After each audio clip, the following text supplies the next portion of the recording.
month or a month and a half, over in very concentrated fashions in certain areas of the world. There have been such waves in Western Europe in 1954, for example. In this country in 1947, we know of waves in the Soviet Union, in China, in Australia, especially in Western Australia. And what is typical about these waves is that the people from all these different cultures around the world are describing the same thing in their own terms.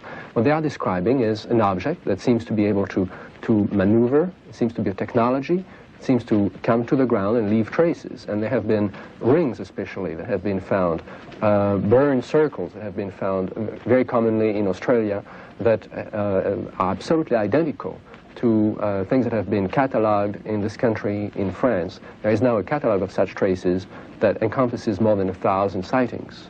The UFO phenomenon didn't really start in 1947. We have many sightings from during the war, before the war, in the 19th century, and going back as far as we have records. And in that regard, I've been especially fascinated by the possible parallel between UFO sightings and folklore. If you think of the Wingina drawings, for example, in Australia, if you think of similar cave drawings from China to the Sahara, if you think of the Celtic traditions in Brittany, in the Celtic countries, if you think of the American Indian folklore, all of those have certain common preoccupations with beings coming from the sky, beings wearing some sort of suit, beings, the whole mythology of contact between men and another culture, possibly coming from space. And joining us now is the world-renowned UFO researcher portrayed in Steven Spielberg's movie Close Encounters of the Third Kind. Let's all welcome Dr. Jacques Vallee.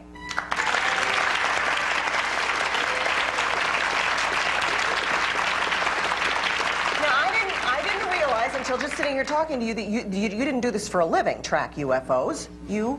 No, I was trained as an astronomer, and my interest started actually as an astronomer at Paris Observatory. So what piqued your interest? How did you get interested in all this? We were tracking satellites. We were working for the French government, and this was in the early days of the space program. And we started tracking things that should not have been there, that were truly unidentified. And one night we got enough data points on one of these objects that we would have been able to run that tape through a computer in computer orbit and try to see it again. And the man in charge of the project actually confiscated that tape and erased it out of fear of ridicule. And that's really what started my interest, because scientists are not supposed to do that. Yeah. Now you got your hands on government files and... Later, when I moved to the United States, I had the privilege of working with the man who was the scientific consultant for the U.S. Air Force, Dr. Hynek, at Northwestern, and I spent 4 years in my spare time going through 11,000 cases of the Air Force files. Now, what does the Air Force say? Well, much of that could be explained. I mean, it's 80%, at least 80% of all the cases are in fact mirages and reflections and known phenomena. But you're left with thousands of cases that are not explainable. And the Air Force would try to explain them away with completely ridiculous explanations. I remember one case where the witness saw something that he thought was a large bird at first, but it had 4 lights. And the Air Force explained it as a bird with 4 lights. That was the official explanation. It's still in the file. Way to go, guys. Hey, how many sightings do they have that they can't explain? There is some argument about that, but it's in the official files close to 1,000 that are unidentified, according to their... Why did they want to cover all this stuff up? It was, well, first, to the credit of the Air Force, every time they went to the scientific community did not want to touch it. There is, as Marina said earlier, there is an arrogance in the scientific community. No, don't bother me with a phenomenon that doesn't fit. It's because scientists want to base every single thing on fact, right? Well, yeah. and there are lots of facts, but there is a lack of good scientific research in this field, and I think it's a crime. I think the government data should be turned over to the scientific community, and there should be some level of activity within the scientific community to look at it. Because this goes on all over the world, right? All different governments have absolutely the same stuff going on, right? I've had a chance to study cases, of course, in France, all over Europe, and in South America, and of course in the U.S. What's the weirdest case you've ever studied? I'm not sure weird is the right term for it. The most stimulating from a scientific point of view is a case in France in which a farmer was starting his tractor at 6 o'clock in the morning, and he saw something in his field some distance away, and he thought it was a helicopter or maybe a strange car that shouldn't have been there in his field. So he walked over, and all of a sudden he was paralyzed. He saw two small creatures. They were not quite the ones that you have here. They were very small, but they had normal heads, and they had normal human features. But he was paralyzed, and they started speaking to each other in some strange language, went back into the object took off. The interesting thing is that there were traces left. Those traces were studied by various agencies of the French government. There was no question he was not lying. The traces could not be duplicated. And he was paralyzed for 20 minutes after the object left, which is very interesting from the point of view of the effect of the kind of radiation that then creating. And this is a very common report on the part of witnesses, with this feeling of paralysis.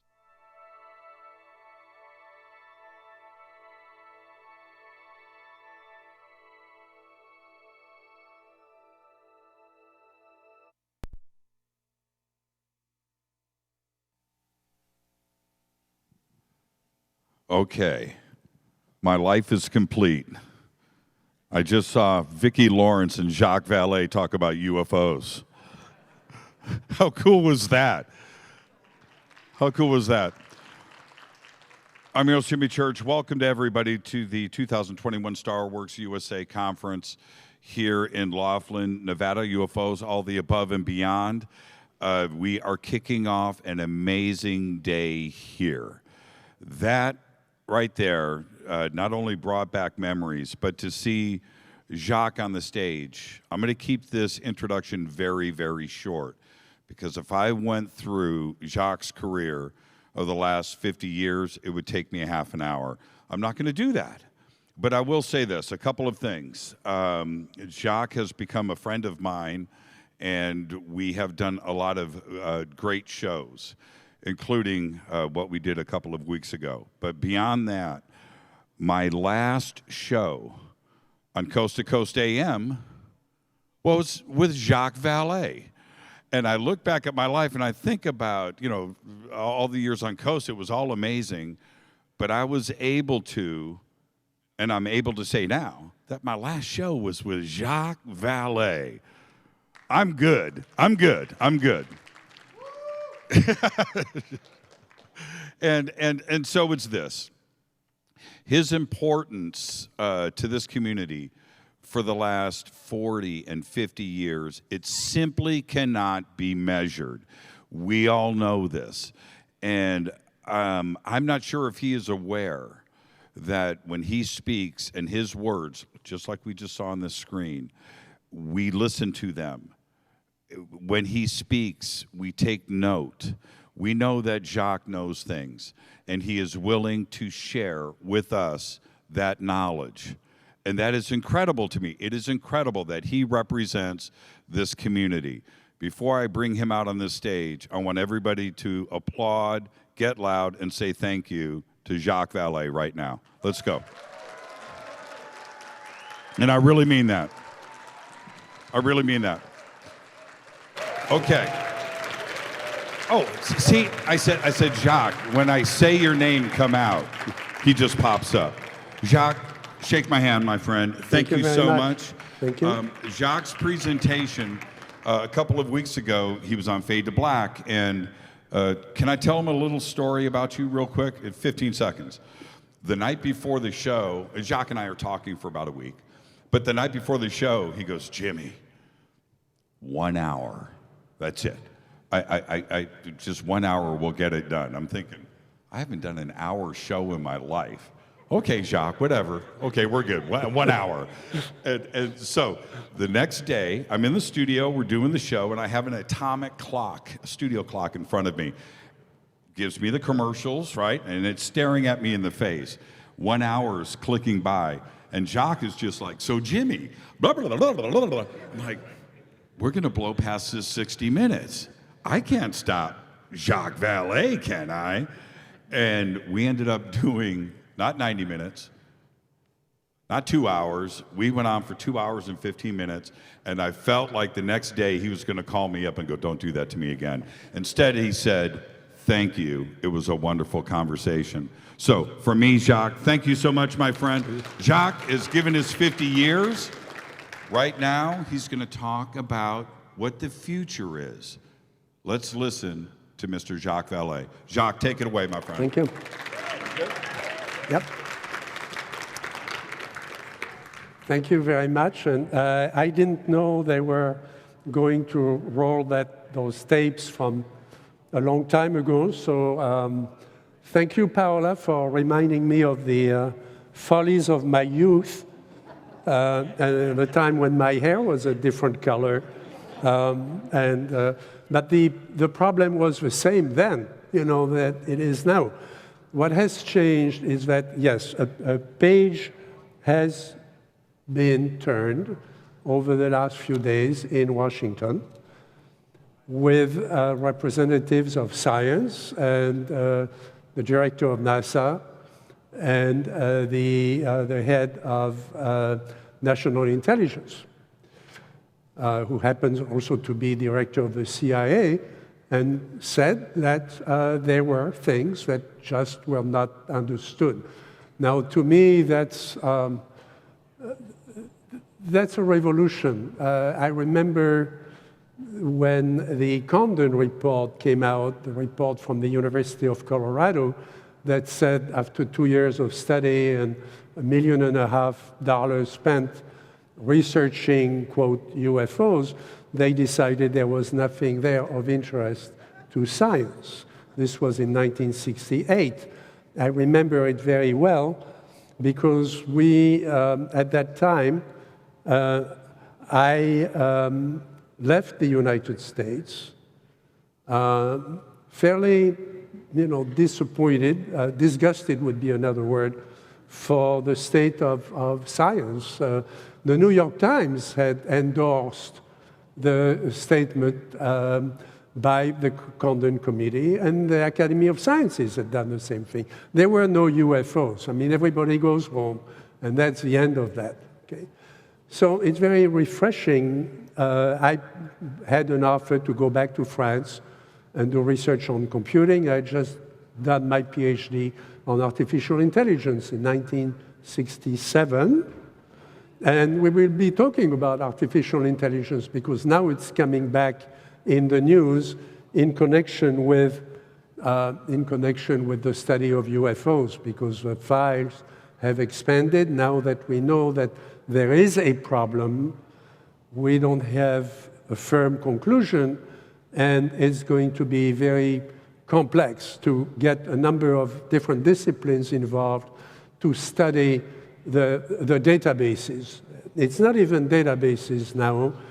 It's a data warehouse and there is a new book that came out from Dr. Colm Kelleher and two co-authors going over the work that was done by a classified project that started as at the initiative of Mr. Bigelow in Nevada, of an organization called BASS, that became the ATIP project that you may have heard about on television and so on. One of the main outputs, one of the main products of that program was that data warehouse of approximately 200,000 selected UFO observations from around the world. Now that information has been released, there are people in the government who will take over that data warehouse and take it to the next steps, which my team and I had designed as part of that project. So I want to try to demystify what AI does in computer science today with that kind of very diverse data from different cultures, different countries around the world.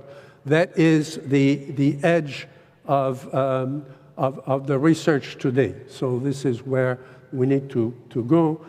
And then after that, I want to talk about another subject which has captured the attention of many scientists, but that where there is a lot of legacy research going back 40 years at Stanford universities and other places around the world on materials recovered from UFO crashes, but also UFO observations where material was injected. So that will be the second part of this presentation. So how do we demystify AI and what it can do at the service of a large scientific study of UFOs? Now we know that UFOs do exist, at least as a phenomenon. And we may have different ideas about what that phenomenon represents culturally, spiritually, and so on. But the fact is that now the phenomenon is acknowledged. The public has been told that AI is completely new. This is the frontier of intellectual research and so on. That's not true. AI came out of a series of very advanced studies sponsored by National Science Foundation back in the 60s and 70s. It really emerged into the scientific culture in the 70s. My dissertation was published in 1967. It had to do with using AI in a dialogue in English with a large database of stars.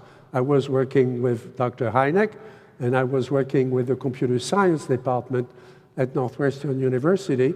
We had large computers, and what that had never been done, to be able to ask questions in English about a large, complex database of stars. And that's the problem that I decided to work on, and that's what my dissertation was about. So looking back at that, and many of our colleagues, of course, have gone through one or two revolutions in the development of AI, and AI is in your daily life. It's in your car, it's in airplanes, it's in every large system that the military uses, except that it's buried into the code. The car is capable of analyzing the road conditions, the lights, to know when to turn on the headlights, and also to change the mixture of gasoline depending on the environment that it finds itself in. And now it's able to read the road also and to look for obstacles. So that didn't just happen. This happened over many years, many trials, many failed experiments, and a lot of very, very good research. So knowing that, I'd like to give you one example of something very simple, which is how do you deal with 200,000 UFO reports from every country, knowing that about 70% of that is not UFOs. 70% of that is due to errors, misinterpretation, errors caused by vision problems caused by the weather, and craft that are not UFOs, but that you may not have seen before in unusual conditions. And this is not something that the AI is going to solve, but the AI can engage into a dialogue with you to propose some hypotheses.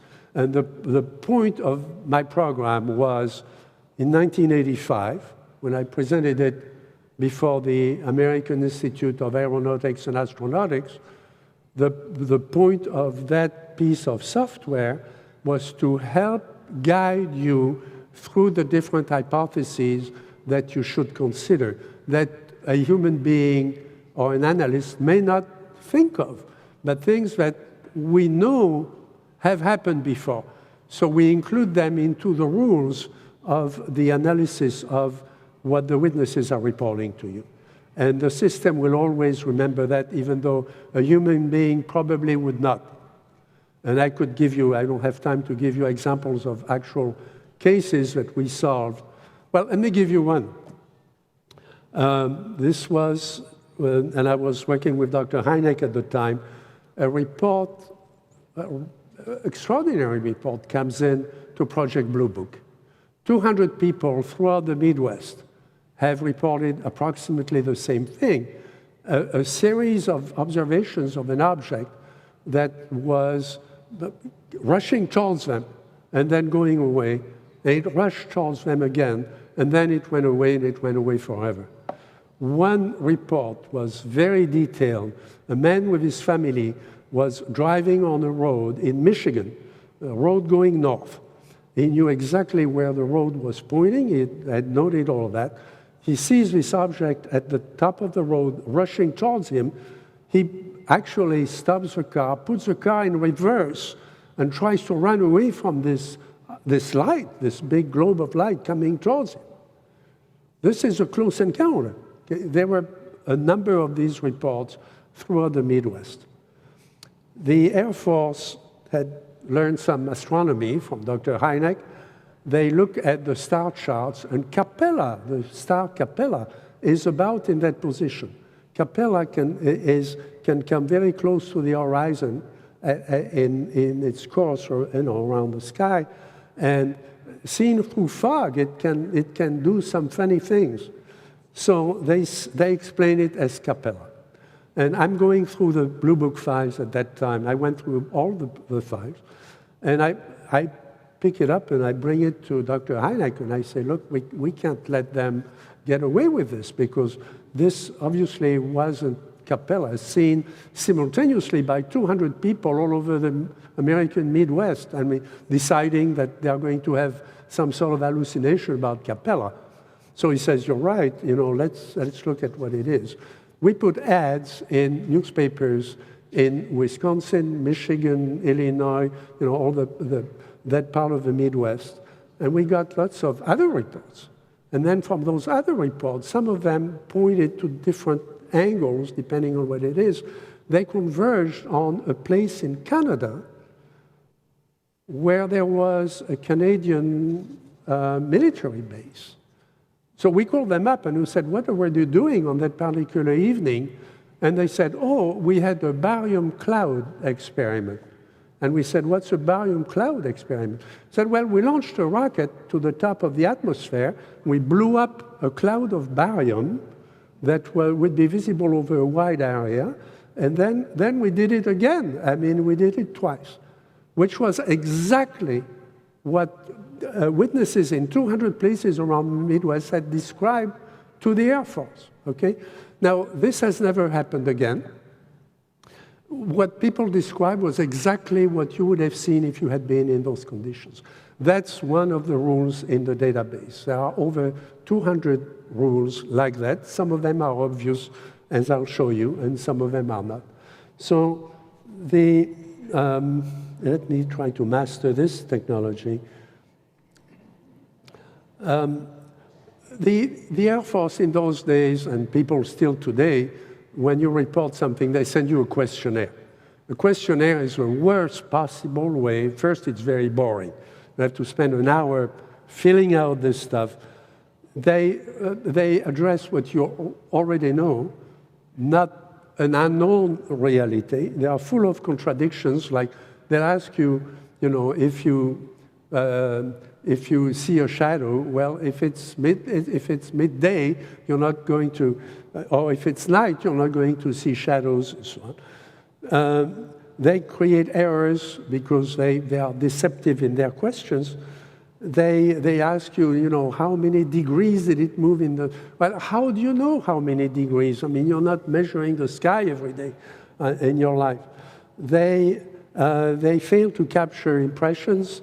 They take hours to transcribe, and they miss critical data. Critical data might be, why didn't the dog bark, last night, okay?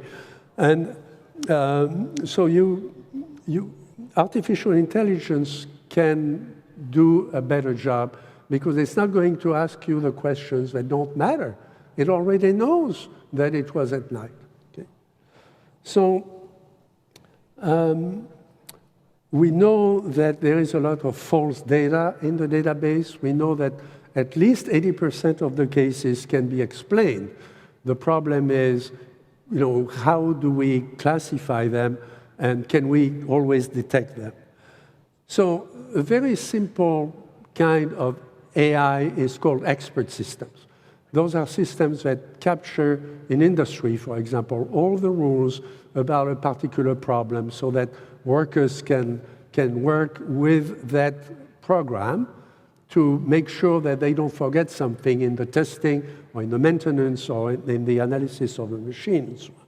So they say things like, if the shape of the object is diffused and it's at night and the weather is overcast and the object moves rapidly from one part of the sky to another through the clouds, you should ask if somebody has a searchlight somewhere. It could be 10 miles away, the next town, an advertising searchlight, projecting something in the sky. And you don't know that there is a searchlight, but the system is telling you, make a few phone calls, find out what happened that night.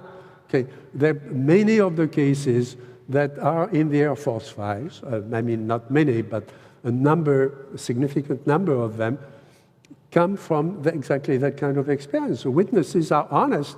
They tell you what they've seen. They've seen this oval shape move rapidly through the clouds.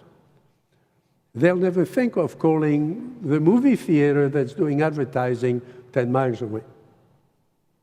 The expert system will only ask the relevant questions. It already knows it's at night. It already knows where you were and so on. So it may ask questions of, it may tell the analyst, think about whether there is an inversion in the weather. That's when the temperature changes, it's not just that it's hot here and it's cool up there. There is a ratio, there is an area where it may be, a change in the temperature at a particular layer in the sky. The witness wouldn't know that. But I may ask, why, hey, system, why are you asking me that? And then the system will tell you why he or she was led to that particular hypothesis in its database. So it may say it's important to determine the weather, whether there was a storm, for example, in another circumstance, because we need to find out whether there is some electromagnetic energy in the sky. Since the shape is diffused, and that's established, if there is a storm, then, and if there is a light that's white or blue, maybe there is an electromagnetic phenomenon that the witness saw. An analyst that you recruit off the street, or a good cop that you hire to analyze cases, probably wouldn't think of asking this. Would be looking for other things from his or her background. The system remembers that. Why is it important to know whether there was an inversion? Well, the system tells you, we need that in order to determine whether what was described by the witness was a mirage. Mirages do exist. You're telling me it's daylight. If there is a weather inversion and the temperature is greater than 80 degrees and the shape is diffused, then you should probe. That doesn't mean it was a mirage, but that's one question you should ask. You should find out from the Weather Bureau or from other sources. You should check. A good system isn't going to give you the absolute conclusion. It should explain to you why it's leading you in a particular direction. This is interactive AI. This is a kind of AI I like. It's not the robot is going to do something and kill your dog. Okay, it's the robot is going to ask you before it shoots the dog. Okay, the system is built on a series of rules that it learned from other conditions. And the rule will look like this. You probably can't read all of that from the back. But if there is evidence that this is nighttime, and the light is multicolored, and the trajectory is continuous, and there is a sound, then, you should find out if there was an advertising plane in the area. The control tower at a local airport will tell you, okay? Those are the things that you may not think of necessarily at the time. The rules are non-exclusive, so you can have two rules that contradict each other. So this is not the normal logic. This is not, a questionnaire would not do that. A normal program wouldn't do that. You need a program that has recursive deduction and can look back and can look forward. Okay, so those are the principles of AI programming that you don't learn when you learn, a classic programming language. So it's a little bit different, but it's not that difficult. So the rules are non-exclusive, and they can be very complex. The barium cloud here, if it's nighttime and there is no overcast, and the object is expanding, and the shape is round, well, maybe somebody had a barium cloud. So the system remembers that one case in 200,000 cases, this is in one case, where there was a barium cloud experiment seen by 200 people throughout the Midwest. The system has it. Okay, the system will, if you ever find yourself in those conditions, the system is going to ask a question. That may not be the result. That may not be the conclusion, but it will tell you, go check. As you learn things, and you'll be surprised by new sightings where you do the investigation, you come to a particular conclusion. You can add it to the system, so the system will keep learning. The system at the time, in 1985, my system had 200 possible explanations. Okay? So it will learn. And then it will build an internal model of everything that the witness has said and all the hypotheses that you're testing. And the model will look like this. It will, if from a questionnaire, I don't care if you're a good detective or a good analyst or a good scientist, you're not going to do that. From the questionnaire, if somebody has filled out a 10-page questionnaire, like the Air Force Blue Book questionnaire, it's not going to get you to this. And this is what you need if you're going to screen the data. My problem with the project that everybody's talking about now, the classified ATIP project, and the database that we created, the data warehouse I had designed, we had about 12 to 15 people working on it for 2 years, and that's one of the major results, major products of that study. And now the people who will be taking it over will create an AI layer on top of it. That we had designed an AI layer, we just didn't have time to implement it. But before you do that, you have to do that screening. My nightmare is that some very, very bright people using AI will slap an AI layer over the 200,000 cases we gave them, 80% of which have nothing to do with UFOs, without the time and the study to really go through the data and screen out the real UFOs from the false UFOs. And the result, I don't care about the AI, but the result will be garbage. And we'll be paying for that.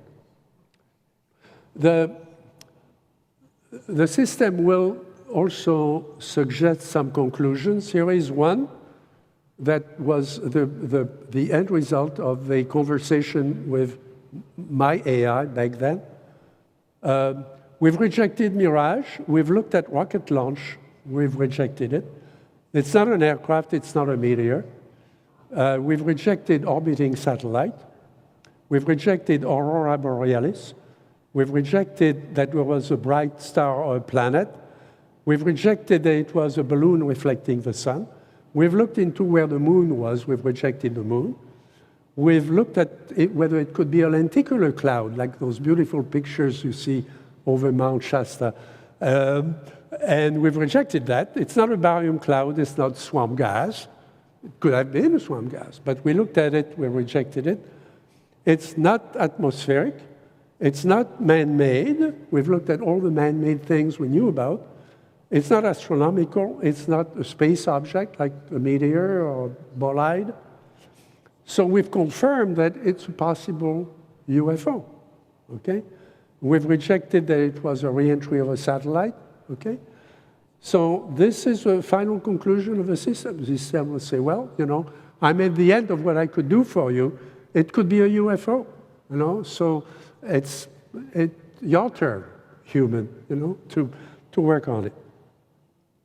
It's very nice to work with a system like this, because you get to engage into a conversation, and then you can be on the phone with the witness, and you have this on your screen, and the system tells you what to check into next. You're not bothering these poor people with sending them a 10-page questionnaire. So I hope that this demystifies, I mean, think of the things we've learned since 1985 about this subject. I mean, this is something that the next team of people who look at the data warehouse should be thinking of implementing their own version of this. I mean, I'm going to continue working with my own version, with my own data. The other topic that has become very fashionable is UFO materials. UFO materials with strange composition and strange properties.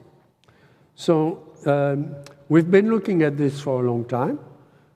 Professor Stewart at Stanford, who is a physicist with whom I've had the privilege of working, of doing research, has studied particular cases and gathered a number of samples that he's retired now. He's entrusted those sample collection to me. I'll show you what some of the collection looks like. And Dr. Gary Nolan is a professor at Stanford, professor of medicine and biology, and we've been working together on our own cases and new cases, and also revisiting older cases. So I'll show you, I'll give you a taste of what that's like and where we are now and what the issues are. Because those are the issues if the Pentagon is serious, or if the intelligence community is serious about looking at this.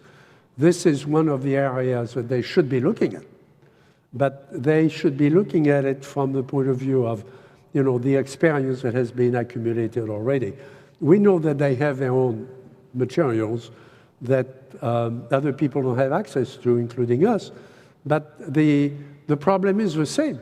You know, the problem is the same if you're a scientist at some university and you have good analytical instruments, or you're, you know, secluded in the basement of a building, you know, downtown Washington, looking at materials also. I mean, the problem is the same. So we have a little bit of experience with that problem. We presented this with Dr. Nolan in Paris a few years ago before an audience of both scientists, technologists, press people, and parapsychology people who were interested in the problem. Again, all this is converging now in this new area. So somebody sends you a sample of something and says, this is amazing, you know, I saw a UFO and I picked it up after the UFO was gone, and this proves, you know, some sort of thing. Well, if you believe the witness, and you should start out, you know, believing the witness and then testing what the data looks like, you would do a chemical analysis. Now, the chemical analysis isn't going to get you very far because, you know, a bright high school kid can get into the chemistry lab and mix different things, make something that's really strange by mixing different components and say, I found this in the field after the UFO was gone. Okay. So, yes, chemical analysis is important because we find patterns among different cases. And I published an article some years ago looking at the different patterns of what was found. And what was found was fairly ordinary materials that you'd expect to find, like silicium, things like that, which is essentially sand, but in very particular conditions.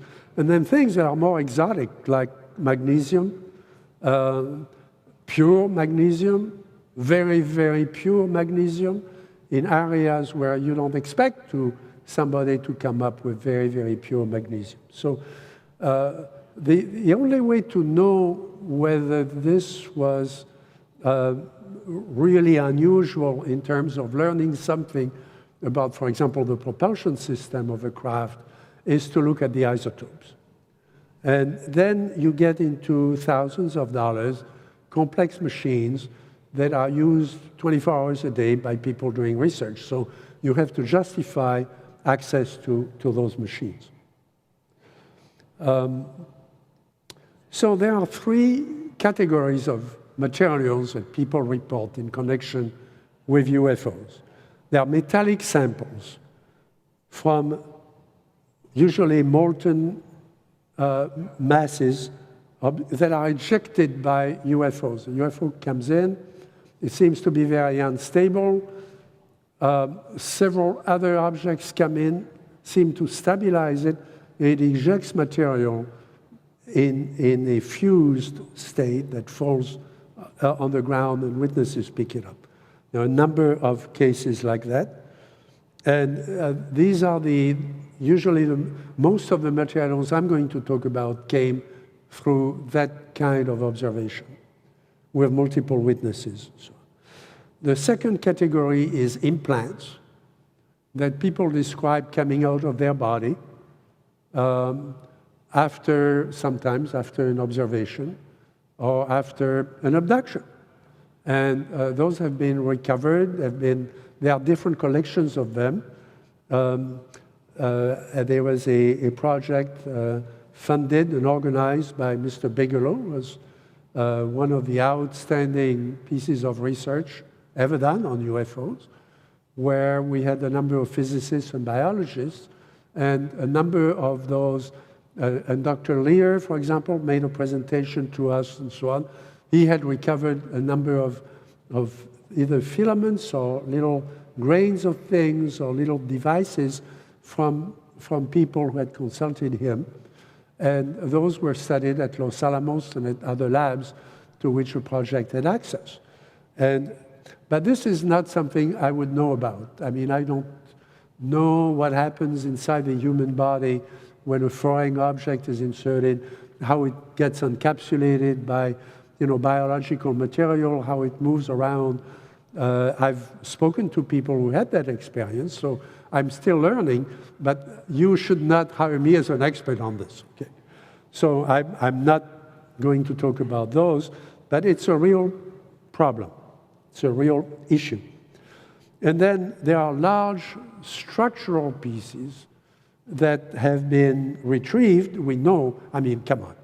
We're grown up now. I mean, we know that there have been a number of projects in the government and outside the government that have come in, retrieved craft, put them on a truck, and the truck has gone somewhere. So those things exist. We have spoken to the witnesses who saw this. We'll have a session, tomorrow, I believe, about the case in New Mexico that Paola and I and a number of people who are in the audience here have studied with us. So we know what happens when the army comes in, cleans up an object that has no explanation for how it got there, put it on a very large truck and take it away. Okay. Those projects are classified. They are probably classified for good reasons. I'm not arguing that it should not be classified. I think what I would argue was that this should be reviewed by competent people who have the ability to review classified material and decide how much of that should be turned over to the scientific community. Because obviously, every time I look at what the latest rocket that Elon Musk has sent up into space, I'm amazed and I like it, and I love to watch rockets going up. But if we knew how UFOs work, we wouldn't need those rockets. Okay, we would do it another way. Okay, so the problem is still there. So that tells me I don't need to be read into the classified projects to know that they are still facing the same mystery all of us in this room are facing. Okay, I mean that's pretty simple deduction. So I don't have access to these large structural pieces. I've met people who have had access to those pieces, so I know they exist. I have a pretty good idea of where they are. But that doesn't get you to an analysis. As a scientist, I have nothing to say about that.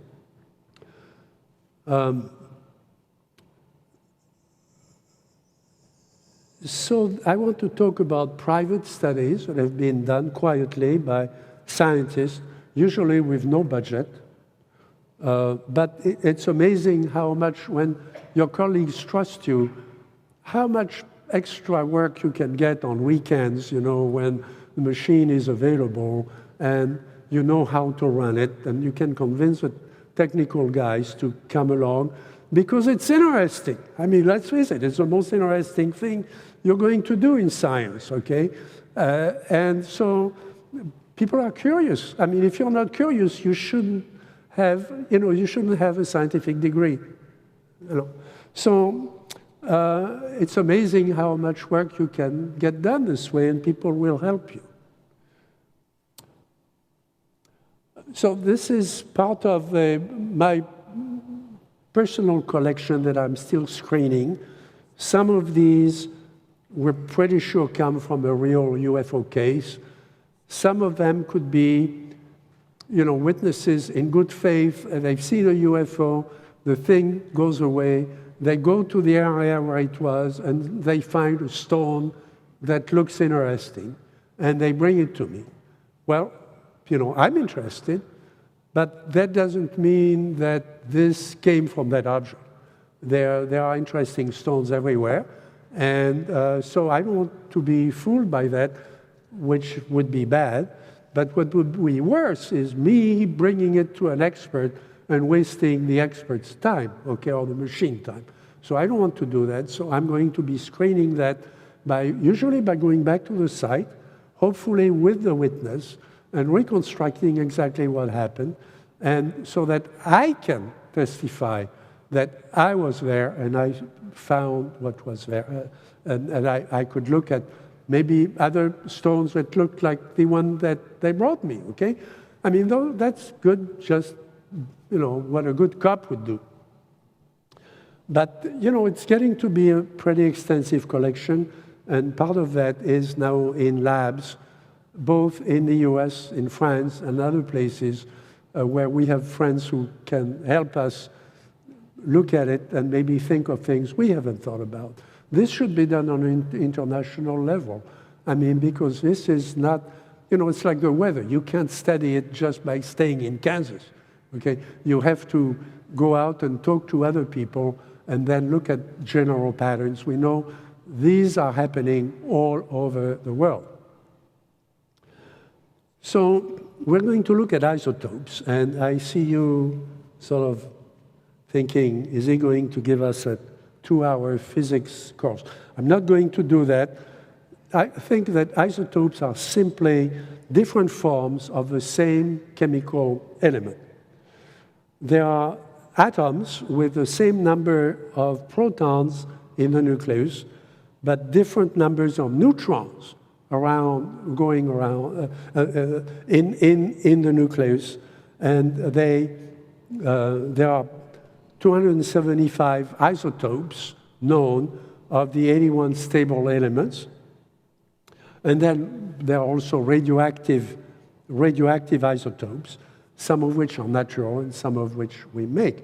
Now, isotopes came into science at the end of World War II, in atomic physics. I mean, you have to separate different kinds of uranium, and that's how you make atom bombs. And now isotopes are used for many, many different things. So the simplest example is hydrogen that we all know and love, the most common element in the universe. Hydrogen shows up in 3 different types. The normal hydrogen that has, and blue is the electron, yellow is the proton, and red are the neutrons. The normal hydrogen has simply 1 proton and 1 electron going around it. It's the simplest atom known to nature. Deuterium has a neutron in the nucleus. And then there is also tritium, which is radioactive and has 2 neutrons in the nucleus. All of those are hydrogen. They have the same, generally the same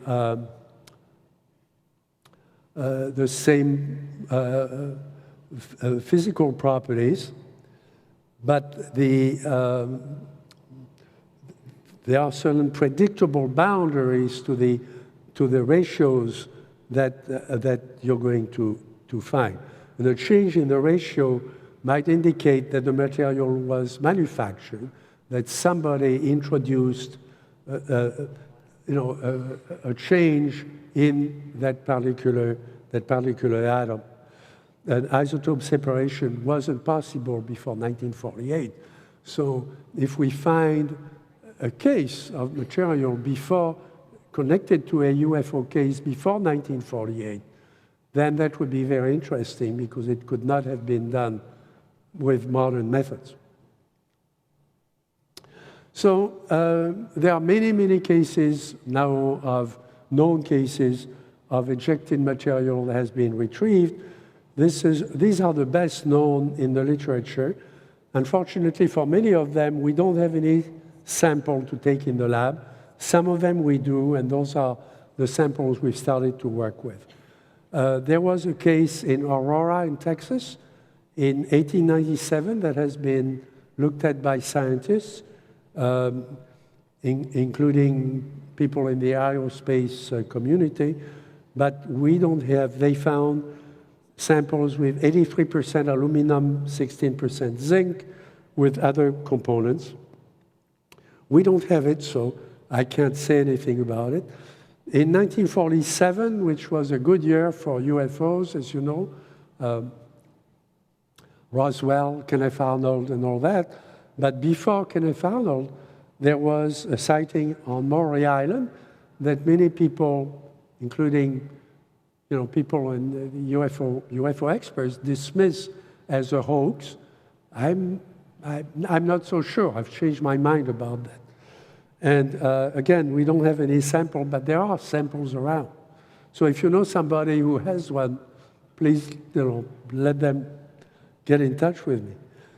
There was a case in 1952 that over Washington, D.C., that Paola and I revealed, I think for the first time in print, in our book, in Trinity.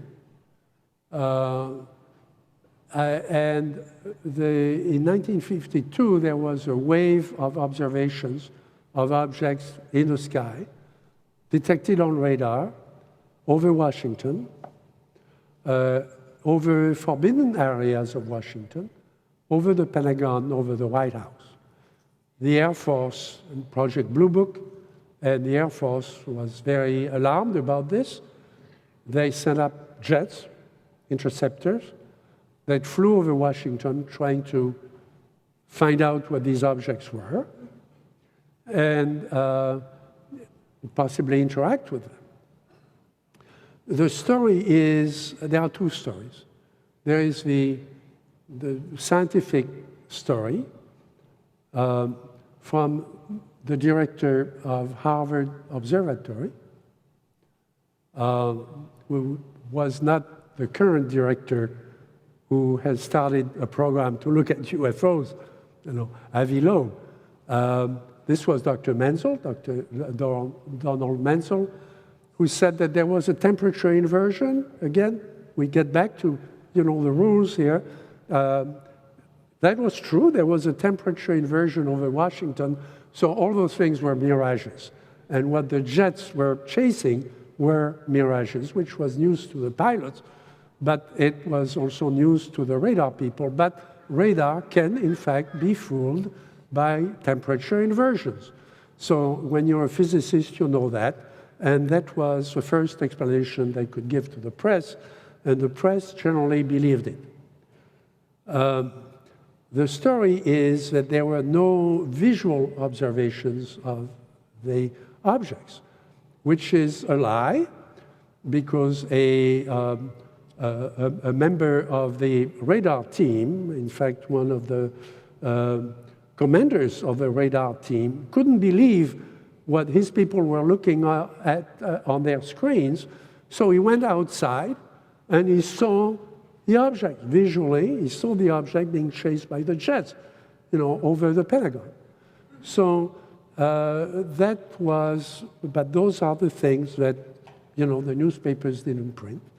And his report came in much later. I mean, at the time, he was in uniform, and he wasn't going to come up with that report. So those things need to be studied over a long time, and then you get to find out the details.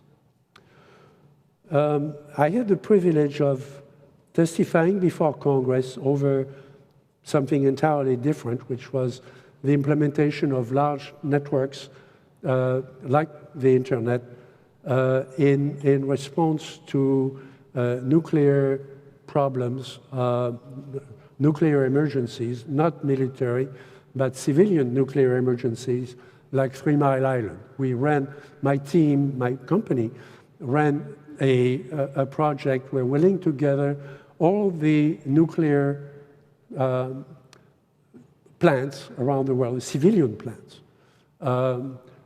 in 5 different countries on a 24-hour basis to identify and solve emergency problems that this was in reaction to 3 Mile Island, that the nuclear industry paid us to implement that system, which was sort of a private internet just for them, which was secure and was just linking all the nuclear power plants, civilian nuclear power plants in the world, excluding Russia, but including France and Great Britain, all the plants in the US and Japan.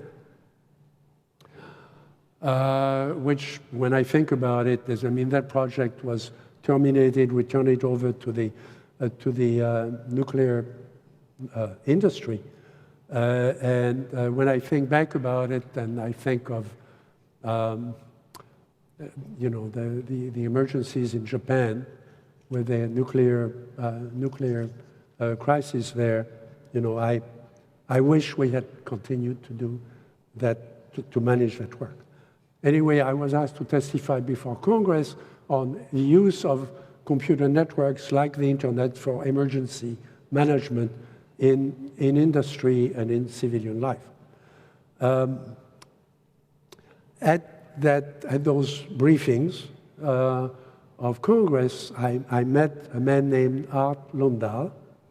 Art Lundahl was retired, but he had been the man who created the photoanalytical group for all the armed forces.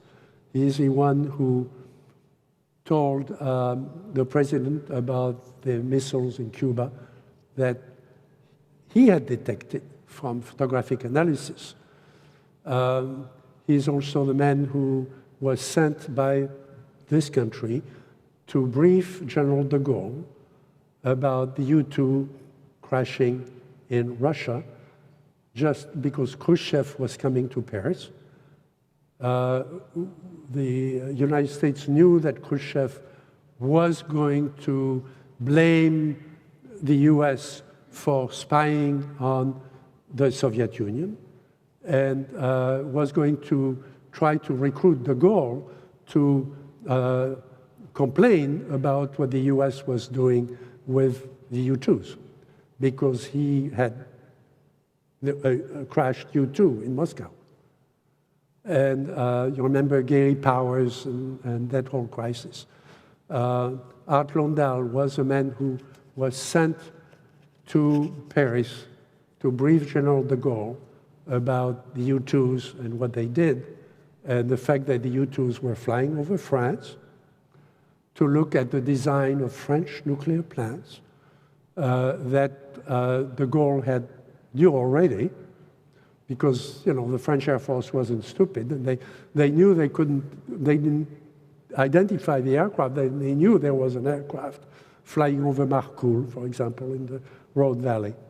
Those were not military. I mean, those were civilian plants that were interesting to the US in terms of the design of foreign nuclear plants. So this was not an active spying, if you want to say, but this was certainly active photography from a very high altitude. And the US felt that de Gaulle should know that before he met Khrushchev. De Gaulle met Khrushchev. Khrushchev complained, and de Gaulle told him, look, these U-2s are flying over my country. I don't go complain to the President of the United States. It's good that we know what each other is doing, in this world, okay? So shut up. And the question never came up in the press presentations by Khrushchev in Paris, okay? So that's what one man can do when you have the skill, you have the amazing resources of the intelligence community behind you, and you have the intelligence and the systems to know what's going on. Okay, so the people in that room were people of that caliber, and Art Londal was there.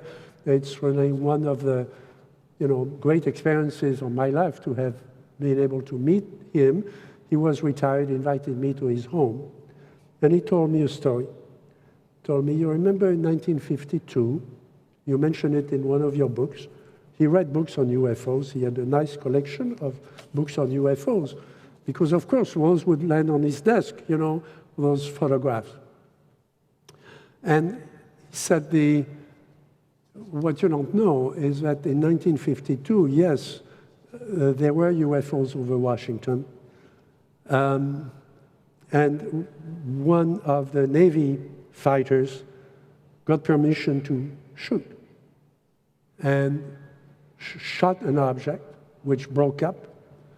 The piece was recovered on the ground, and we looked at it, and we analyzed it, and we shared it with some other governments. That is one of the things that you'll find in the book, among other things that haven't been said before, but in Trinity, in the book with Paola, because we looked at the other things that had happened, around that time, and how they were treated and how they were treated by the intelligence community in various countries. So that object was magnesium orthosilicate, had been also looked at in Canada. The 1954, there was a case in Campinas in Brazil.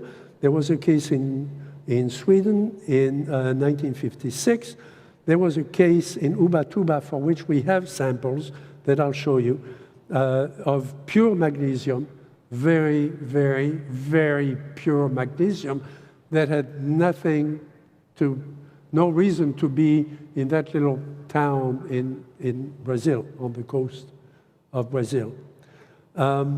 There was another case with 92% magnesium in Maumee, Ohio, and there was, you can read that, and you'll have it in your briefing, in Kiana, in Alaska, in Bogota, Colombia, in Council Bluffs, Iowa, and I'll show you examples of those. There is a very, very good book I recommend if you're interested in this. The big reference on all of this is a book by Ryan Wood called Magic Eyes Only. Has a list of 74 reported cases of materials recovered with summaries, sometimes long summaries of the case. In France, the CNES, which is the French space program, has maintained analysis of those materials, especially the ones that they recovered in France. And we've exchanged materials with them. They gave me some of their material. I mean, that's what you do in science. I mean, somebody has a different lab. You may have a different approach. You may think of something that your colleague in Europe hasn't thought about, and vice versa.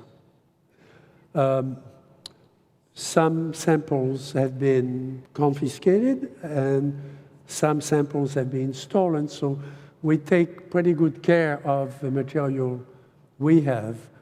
I mentioned Professor Sturrock at Stanford. I asked him about what about those other samples? He had given me some samples. And I said, what happened to the other samples you had? And he said, those were in a safe deposit box at a bank I will not name in Palo Alto, California. And he said, one day, the director of the bank called me and said, Professor Sturrock, can you come over? I would like to show you something. And I went to the bank, took me into the safe room. The little cabinet, which was mine, was open and was empty. And the director of the bank says, nobody can do that. You have a key, the bank has a key, and if you want something, you come to me, we go into the room together, and you put your key, and I put my key, and we open the safe together. This safe has been opened by some unknown. Now, this is not your usual teenager, on a prank. I mean, this is somebody who knew how to overcome the bank safe system, okay, and had the way to do that with the two keys. So those samples are gone. Okay, so if you find something after you've seen a UFO, be sure you put it in a safe place where nobody knows where it is. And then if you want me to test it, don't give it to me, just give me a little piece. We don't need the whole thing. We'd love to have a description of the whole thing, like to have photographs of the whole thing, but we don't need the whole thing to test it. Keep it, don't tell me where you put it, just, let me take it to a lab and analyze it. And by the way, I'll tell you what we find. So again, this is a Navy pilot, a bright fragment of that disk, it was a disk, detached itself and fell. Wilbert Smith in Canada mentioned it in passing, and the top intelligence official was the man I mentioned. What they found was a matrix of magnesium orthosilicate, and they, to my knowledge, we don't know how to manufacture it. And we don't have it.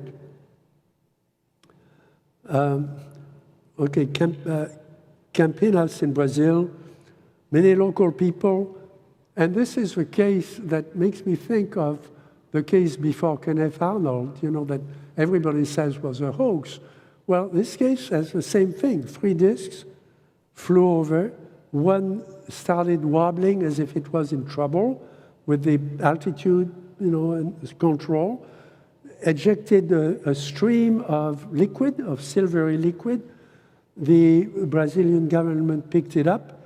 We know that the chemist who did the study, Dr. Buffet, found 90% tin and other elements, but it's secondhand, so we can't publish that. Ubatuba is very interesting. This happened in 1957. An object essentially blew up over the beach and threw out silvery material in the sea, on the beach, on the sand, and on the village, or the town.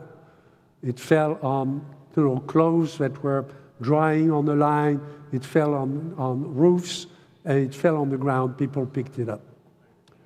There were very, very few, there was very little sample that Dr. Fontes, Dr. Olavo Fontes, whom I had the chance to meet in Chicago in 1964, I believe, and he died quite young. He died of cancer, but he was one of the best researchers ever in Latin America, and obviously, very much missed in this research. But Olavo Fontes had done an amazing collection of cases and brought some of those samples, but very, very small. He gave 2 grains of it to APRO, which was one of the best research organizations in the US across the river in Arizona. And the Air Force said, can we test it? It's such an interesting case. And the Lorenzen, gave one of the grains to the Air Force, and the Air Force sent them a letter saying, unfortunately, in testing it, we vaporized it before we could get an analysis done by accident. So can you send us the other fragment? And the Lorenzens thought, well, maybe not. Okay, I mean, the Air Force had their chance to analyze it. The story may or may not be true, but we're keeping the other sample. Thank you very much.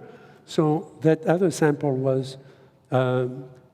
came to Stanford University and was tested by Dr. Sturrock. And then Dr. Sturrock asked me to take the remaining, it didn't vaporize in the testing, but asked me to take that remaining sample to Paris and give it to the French Atomic Energy Commission to redo his test of isotopes that he had done at Stanford. All that has been published. So when people now come on TV and say, guess what, we have this new project, send us some money, we're going to do the first isotopic analysis of UFO samples, give me a break. I mean, this goes back 40 years with universities like Stanford, University of Paris, the French Atomic Energy Commission, and other labs around the world have done this, okay? The problem is not solved. The problem is very much open, and that we hope to make a contribution. That's all you can do in science. You have a lab and you try to make a contribution, and then you compare it to what other people have found. So that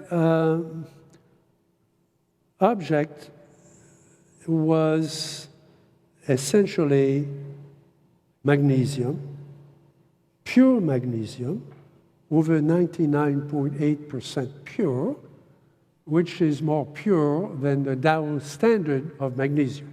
I mean, you can call Dow Chemical and say, send me 10 grams of pure magnesium, and they'll send you the standard, okay?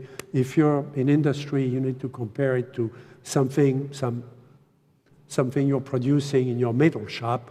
You can buy it, and it's an open market. However, that particular magnesium is more pure. Now, you can buy pure magnesium from Dow, the standard, and you can refine it further. But to do that, you have to have a pretty high-level lab, to be able to do that. Because for one thing, magnesium wants to,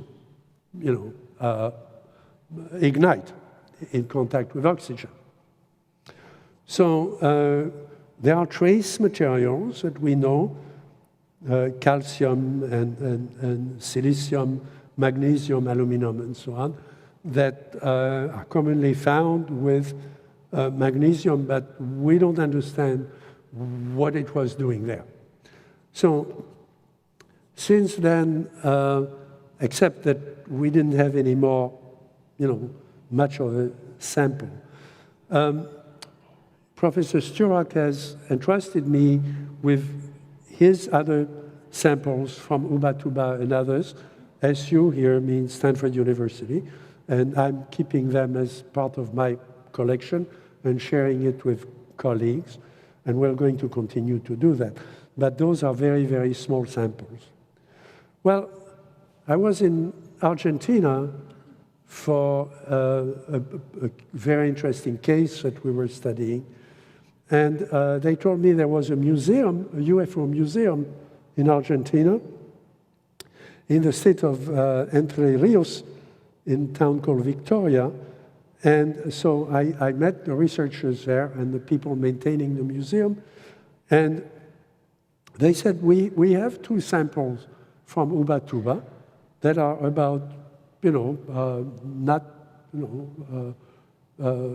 size, and those are the samples in their display case. And I said, could you give me some of it? And they gave me some shavings from the material. Again, I don't need the whole thing. And so those 2 they call Muestra A and Muestra B, that I brought back to the US, and we're testing them, and we are sharing some of that material, again, with the French, with the space agency in France. So this was in Argentina, in Buenos Aires, over breakfast, and they gave me those samples. Now, we maintain a chain of evidence because obviously some scientists will rightly say, how do you know that somebody didn't substitute the real sample for what you're showing me? So I need to be able to say, well, this was done when I was there, I carried in my suitcase, I can testify that it came to that, and what I'm showing him comes from that, which comes from this, okay? So that's what you have to do. You can't say, oh, I found this in my field, and, you have to maintain a chain of evidence.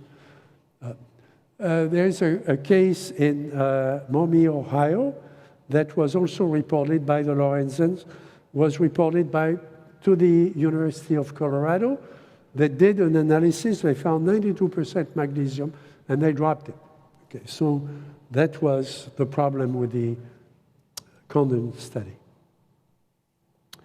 There is a case in Bogota that I looked at with Dr. Puthoff in Texas, who was kind enough to do the analysis at the University of Texas.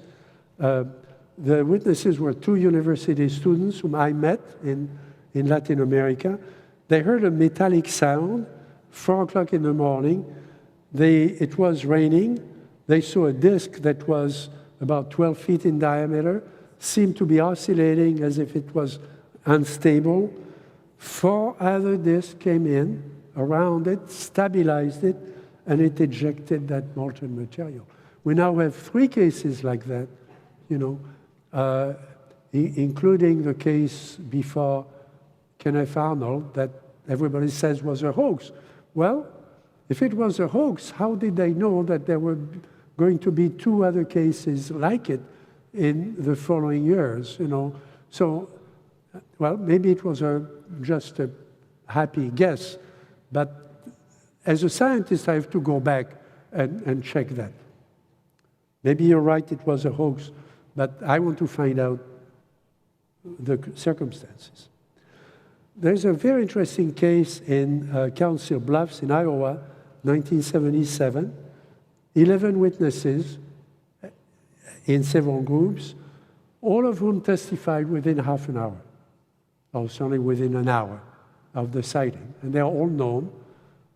You have all these books in the literature saying, oh, somebody saw something, they reported it, and so on, but we can't tell you who they are, we can't tell you where it was. Well, there is a 2-letter word in English for that, it's BS, okay? Don't tell me that, okay? We can't work with that.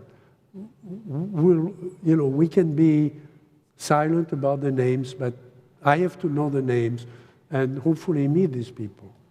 So the metal was ejected. There was a red object in the sky, was not moving. It ejected some material. The material was in molten state. There were, you know, a few hundred pounds of it, and it was red and glowing and dripping down the side of a levee.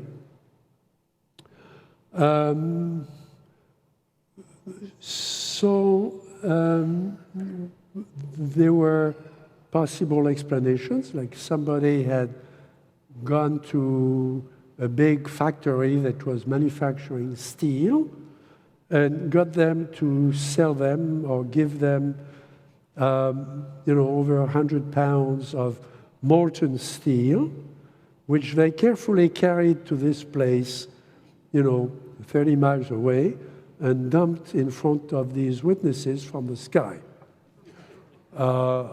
Well, you know, tell me another one, you know, tell me another explanation.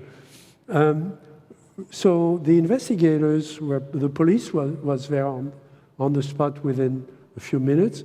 The thing, you know, could have put something on fire, so the firemen came in. The police took pictures, took infrared pictures. I have the infrared pictures.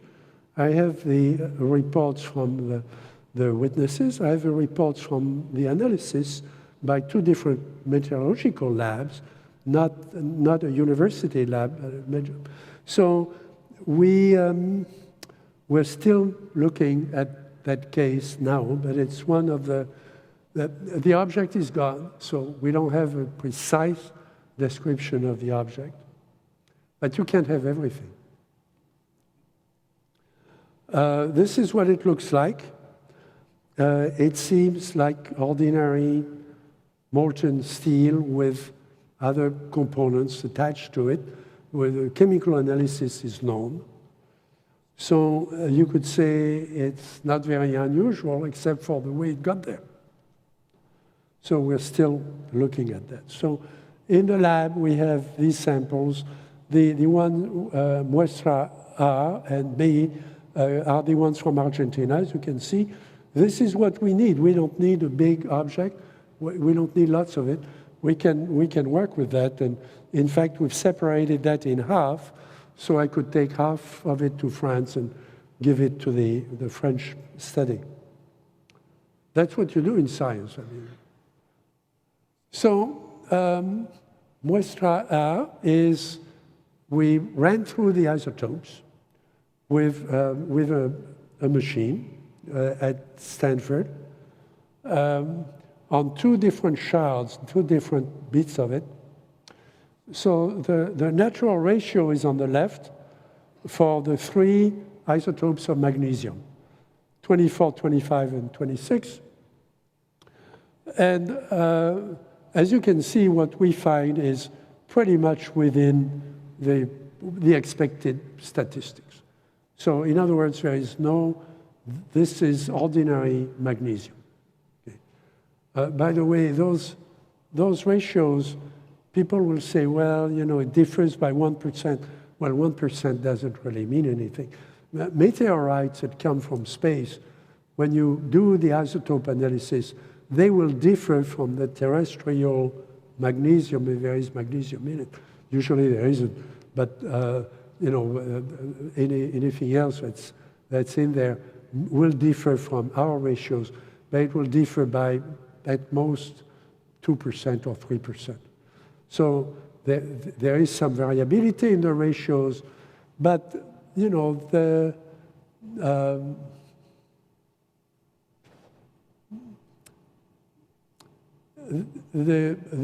B sample, which we're still looking at, is significantly different. This is not the difference in ratio that you would expect. For example, magnesium 26, we find 20% and 17% in our measures.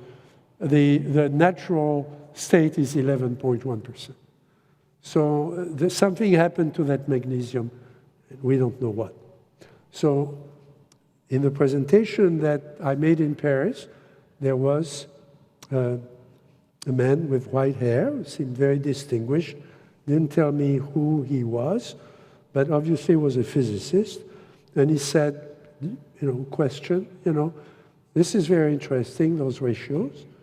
Now you should redo it, and you should give us a curve of the dispersion of the ratios you find, because 2 measurements isn't enough. And I thought, we went through all this work, finding a machine we could use. We ran the experiments. We did it twice, and these guys are not happy. Well, turns out he's right. So we're doing that, and we're doing that with a different machine, which is more precise, a machine that Dr. Nolan and his team developed for biology. And the machine is actually more precise than the French machine that gave us those results. It's a French machine that cost $6 million that is at Stanford, which is a standard for measuring isotopes. We went to the top, but it's not enough to convince physicists. And you can say, well, these guys are too skeptical and so on. That's not true. This is, if you present yourself at a scientific conference with this kind of thing, you must go through the hard work. And you have to redo it, and you have to listen to what your colleagues tell you. They're not skeptics. Most scientists are not skeptics. You just haven't brought to them the stuff that passes the test, okay? So until you do that, they're going to tell you, I'm sorry, but, please redo it. And then you go back and you redo it, okay? Okay. So that's what we're doing. There is a case we call Sierra. We still don't know enough about where it comes from, who the witnesses were, and so on. So we're not ready to publish anything about it. But we have very, very small, this is looking through a microscope, okay, at the sample. But we have enough to test it. And we find some differences in the titanium sample. Again, here we have a composition. It's mostly titanium. It's picked up, you go to your backyard and you dig up something that looks strange and you test it. It's not going to be, 99% titanium, it's curious, and it's curious that the ratios are different for some of the isotopes. Titanium has 5 isotopes from 46 to 50. And so again, we're going to redo those measurements. The other one, we have the composition 99% iron with a range of other much smaller materials in it, elements in it. We haven't done the isotopes yet. So to summarize, and I'm getting to the end, getting to the end with 42 seconds left. How good is that? Some materials that we find seem to contain or are proven to contain trace elements and isotopes of those elements which no man-made or terrestrial metal would be expected to have. Now, those can be contaminants, or those could be introduced, engineered by somebody, but that somebody would have to have, access to really a top-level lab to be able to fool with that. Now, in medicine, you can, they use isotopes for different things to trace things in the body. When they inject something in the body, they want to trace where it goes. But those are, minute levels. And, you pay a pretty penny to buy them. You essentially have to have a nuclear plant or a nuclear lab to be able to generate those isotopes. So we need to expand the technical analysis. That's what we want to do. Different instruments. Every instrument has a bias. So nobody is going to buy, the conclusion that you have based on a single instrument. They want you to redo it. And then we need an aggressive search program for more samples. And I continue to think that this should be done in the open, telling the truth to the witnesses, good or bad, about what they found, and then learning from that and enrolling the scientific community. You will find, if you get the DVD, you'll find a list of references. There are many more. These are the best ones. These are books that we've used. Again, the book by Ryan Wood is my reference, my desk reference. Peter Sturrock has published several articles over the years in the Journal of Scientific Exploration. This goes back 20, 30 years, okay, about what he found about Ubatuba.